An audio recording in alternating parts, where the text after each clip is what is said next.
After a long day enjoying the snow, it's nice to curl up with a book, and it's easier to stay alive if you know what's out there. That's the philosophy behind Dead Reckoning, an honest, unflinching, sometimes thrilling collection of close calls and catastrophes in the great outdoors. Emma Walker's narrative nonfiction covers outdoor activities ranging from hiking to sea kayaking to backcountry skiing, all in accessible, easy to understand terms. At the end of each chapter, she distills lessons learned in staying safe in the outdoors, all with relatable and occasionally vulnerable twists. Joining us today on Mountain Mornings is Emma Walker, author of Dead Reckoning, Learning from Accidents in the Outdoors. Welcome, Emma. Thanks for having me. So, Emma, tell us what this book is all about. Right. Well, when you boil it down, this book is really about how to stay safe in the outdoors. So, we have a really long history of accident analysis in the outdoor industry, and it sounds morbid and it can be really heavy, but there's also so much we can learn from others' mistakes and misfortunes. So, this book is a series of 10 chapters, and each one takes place in a different setting or with a different outdoor activity like mountaineering, sea kayaking, backcountry skiing, hiking or backpacking in bear country, and so forth. And each one is a narrative about an experience I've had, sometimes a close call or near miss. And then I've also researched other accident narratives from that same place or from that same type of activity. So there's also some historical accident data. So basically, the book is about how to become a more well rounded outdoors person by preparing yourself for the worst. And you were born and raised in Golden, Colorado. You've spent your adult years traveling and living around the American West and Alaska. You've worked as a camp counselor, a raft guide, an avalanche educator, and you hold your master's degree in outdoor environmental education. What inspired you to decide to write this book?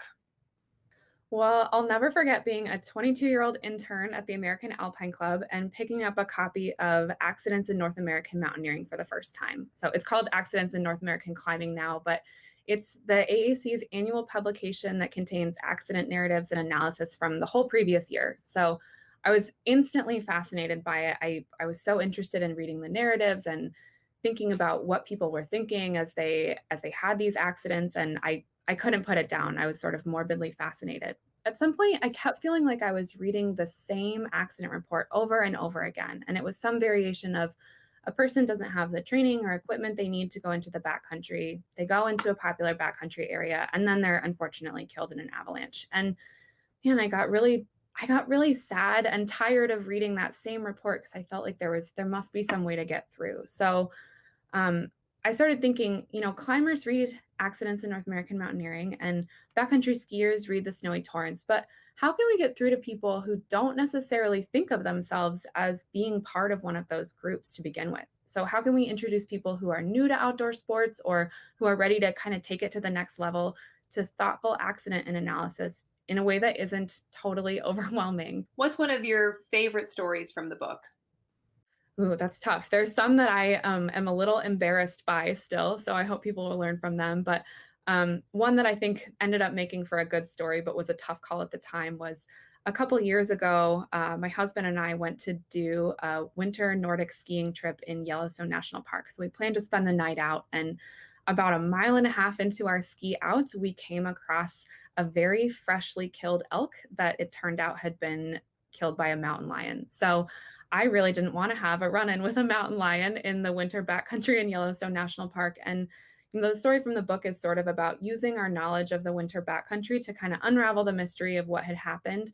And also to make a decision that was kind of a bummer, right? We were really excited about this trip and we'd driven all this way. And, unfortunately, it meant throwing in the towel because we really didn't have a safe option for our planned route. And it was also just in the single digits, so super cold. So I wouldn't even call it a near miss necessarily because I think we got out of there before it became a close call. But it was a kind of the culmination of all the other skills that I had picked up in the course of my life as an outdoor professional, all kind of came together to help me make a really smart but not super fun decision. But at least it made for a good story. And a chapter in the book. What do Right. people take away from the book after they read it?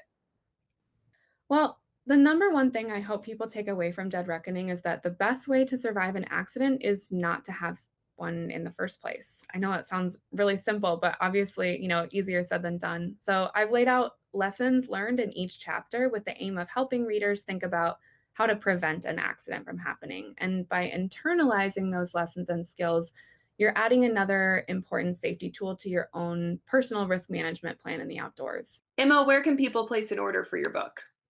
You can order it through your local independent bookstore or wherever books are sold, or you can find a link on my website, emmarwalker.com. Perfect. Emma, thank you again for joining us today on Mountain Mornings. Thanks so much for having me. Again, you can order Emma's book at emmarwalker.com.